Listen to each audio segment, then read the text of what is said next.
রকমের গুড় অথবা নারকেল ছাড়াই কিন্তু তোমরা এখন তৈরি করে ফেলতে পারবে তোমাদের সকলের পছন্দের আইটেম মজাদার গরম গরম পুলি পিঠা।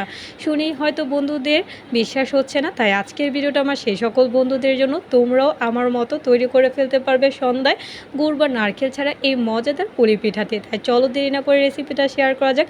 এখানে আমি প্রথমেই ময়দা অ্যাড করে নিচ্ছি আমার পরিবারের সদস্য অনুযায়ী। তোমরা তোমাদের সদস্য অনুযায়ী কম বেশি করে ময়দা অ্যাড করে নিবে। এখানে সাথে পরিমাণ মতো লবণ অ্যাড করে দিলাম। লবণটা ভালো করে ময়দাটার সাথে মিক্স করে নিচ্ছি। আর এখন ডোটা তৈরি করার জন্য ময়দাটাতে ফুটন্ত গরম পানি অ্যাড করে দিচ্ছি। আর গরম পানিটা খেয়াল রাখতে হবে যাতে অতিরিক্ত গরম অথবা অতিরিক্ত বেশি বা ঠান্ডা না হয়ে যায়, এতে কিন্তু শক্ত হয়ে যাবে। এখন ভালো করে ডোটা রেডি করে ডোটাতে আমি বেশি করে সয়াবিন তেল অ্যাড করে দিলাম। এতে পুলি পিঠাটা এতটা ক্রিস্পি হয় যে খেতে অনেকটা দারুণ লাগে। আর এখন আমি মিডিয়াম সাইজে গোল করে নিলাম পুলি পিঠাগুলো তৈরি করার জন্য। আর পুরটা এখানে অলরেডি আমি রেডি করে নিয়েছি। আর এখানে পুরটা আমি তৈরি করেছি সিক্রেট রেসিপি সুজি দিয়ে। আর কীভাবে তৈরি করেছি সেটা আমার অলরেডি অন্য একটা ভিডিওতে দেওয়া আছে, তাই আজকে আর দেখালাম না। তোমরা যদি দেখতে চাও অবশ্যই আমি আবারও দেখাবো, অবশ্যই কমেন্টে জানাবে তাহলে। আর এখন আমি পুলি পিঠাগুলো তৈরি করে নিচ্ছি। আর তোমরা তো রেগুলার সাইজের রুটি তৈরি করতে পারো, তবে আমি এখানে মিডিয়াম সাইজের রুটিগুলো তৈরি করে নিচ্ছি। এতে পুলি পিঠাগুলো দারুণ হয়। আর এখন পুলি পিঠাগুলো তৈরি করার জন্য আমি রুটিগুলো প্রথমে বেলে নিচ্ছি।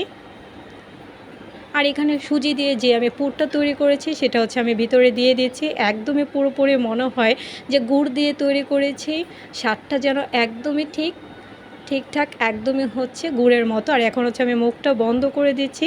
প্রতিটা পুলি পিঠা সাইজে তৈরি করে নিলাম ঠিক একইভাবে, তোমরা দেখতেই পাচ্ছ। আর ঠিক একইভাবে সবগুলো পুলি পিঠা আমি তৈরি করে নিলাম এখানে। আর এখন আমি পুলি পিঠাগুলো ভেজে নেওয়ার জন্য তেলটা অলরেডি গরম করে নিয়েছি। কারণ যে কোনো ভাজা পোড়া রেসিপিতে তেলটা যদি আগে থেকে গরম করে নেওয়া হয়, এতে যে কোনো রেসিপি এতটা ক্রিস্পি হয়, খেতে কিন্তু অনেকটা টেস্টি হয়। আর এখন একে একে আমি পুলি পিঠাগুলো দিয়ে দিচ্ছি। যেহেতু আমি একটু বড় করে তৈরি করেছি তাই দুটা দুটা করে দিয়ে দিলাম। আর অবশ্যই খেয়াল রাখতে হবে মিডিয়াম ফ্লেমে অবশ্যই একটু আস্তে আস্তে সময় নিয়ে ভাজতে হবে, এতে কালারটা দারুণ হবে। তোমরা দেখতেই পাচ্ছ আস্তে আস্তে কিন্তু কত সুন্দর একটা কালার চলে এসেছে। তাই এখন আমি উল্টে পাল্টে পুলি পিঠাগুলো নামিয়ে নিচ্ছি। তৈরি হয়ে গেল কিন্তু কোনো রকমের গুড় আর অথবা নারকেল ছাড়াই একদম গুড়ের স্বাদে মজাদার নাস্তা পুলি পিঠার রেসিপি। তোমরা কিন্তু খেয়েই বুঝতে পারবে এটা কতটা যে টেস্টি, পুরোপুরি গুড়ের স্বাদে।